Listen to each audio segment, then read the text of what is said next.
ತಿಪಟೂರಿನಲ್ಲಿ ಕುಡಿಯುವ ನೀರಿಗಾಗಿ ಹಾಹಾಕಾರ.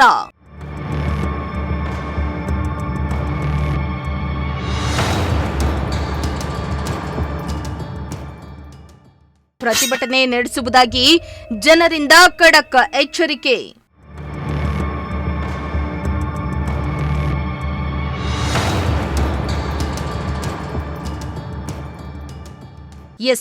ತಿಪಟೂರು ನಗರದಲ್ಲಿ ದಿನೇ ದಿನೇ ನೀರಿಗಾಗಿ ಜನರು ಪರದಾಡ್ತಾ ಇದ್ದು, ಒಂದು ಬಿಂದಿಗೆ ನೀರಿಗಾಗಿ ದಿನಗಟ್ಟಲೆ ಕಾಯುವಂತಹ ಪರಿಸ್ಥಿತಿ ನಿರ್ಮಾಣ ಆಗಿದೆ. ನೀರು ಪೂರೈಸಲು ವಿಫಲವಾಗಿರೋ ಜನಪ್ರತಿನಿಧಿಗಳು ಹಾಗೂ ಅಧಿಕಾರಿಗಳ ವಿರುದ್ಧ ಜನರು ಹಿಡಿಶಾಪ ಹಾಕ್ತಿದ್ದಾರೆ. ಇದೇ ಕಾರಣಕ್ಕೆ ಖಾಲಿ ಬಿಂದಿಗೆಗಳನ್ನು ಹಿಡಿದು ನಗರಸಭೆಯ ಮುಂದೆ ಪ್ರತಿಭಟನೆ ನಡೆಸುವುದಾಗಿ ಎಚ್ಚರಿಕೆಯನ್ನ ನೀಡಿದ್ದಾರೆ.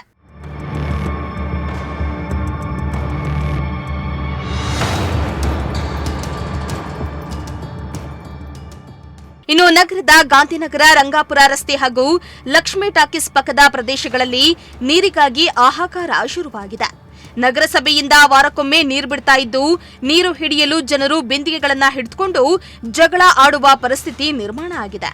ವಾರಕ್ಕೊಮ್ಮೆ ಬಿಡುವ ಈ ನೀರು ಸಾಕಾಗದೆ ಹಲವರು ದುಡ್ಡು ಕೊಟ್ಟು ನೀರನ್ನ ತರಿಸಿಕೊಳ್ತಿದ್ದಾರೆ. ಈಗಾಗಲೇ ನಗರದಲ್ಲಿ ಹೇಮಾವತಿ ನೀರಿದ್ರೂ ಬರ್ತಾ ಇಲ್ಲ.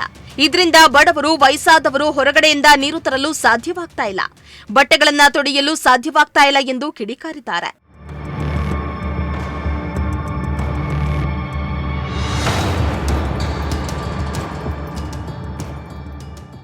ಇನ್ನು ಸ್ಥಳೀಯರೊಬ್ಬರು ಮಾತನಾಡಿ, ನಮ್ಮ ಏರಿಯಾದಲ್ಲಿ 10 ರಿಂದ 12 ಕುಟುಂಬಗಳು ವಾಸಿಸ್ತಾ ಇದ್ದು, ಇಷ್ಟು ಮನೆಗಳಿಗೆ ಒಂದೇ ಒಂದು ನಲ್ಲಿ ಇದೆ.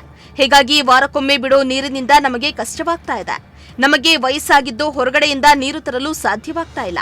ಬೋರ್ವೆಲ್ ಮೂಲಕ ನೀರು ಬಿಡ್ತಾರೆ, ಆದ್ರೆ 10 ಬಿಂದಿಗೆಯ ನೀರು ಕೂಡ ಸಿಗ್ತಾ ಇಲ್ಲ ಎಂದು ಕಿಡಿಕಾರಿದ್ರು. ಎಷ್ಟು ದಿವಸದಿಂದ ನೀರು ಬರ್ತಿಲ್ಲ?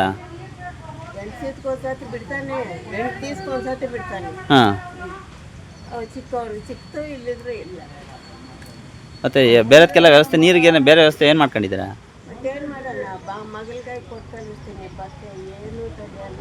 ಇನ್ನು ಬಟ್ಟೆ ಒಗೆಯಕ್ಕೆ ಅಲ್ಲಿ ಕೊಟ್ಟು ಕಳಿಸ್ತೀರಾ?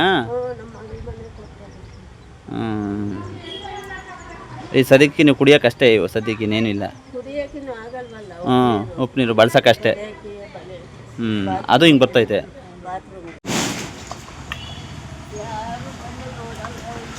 ಪ್ರೆಸಿಡೆಂಟ್ರಿಗೆ ಅರ್ಜಿ ಕೊಟ್ಟೆ,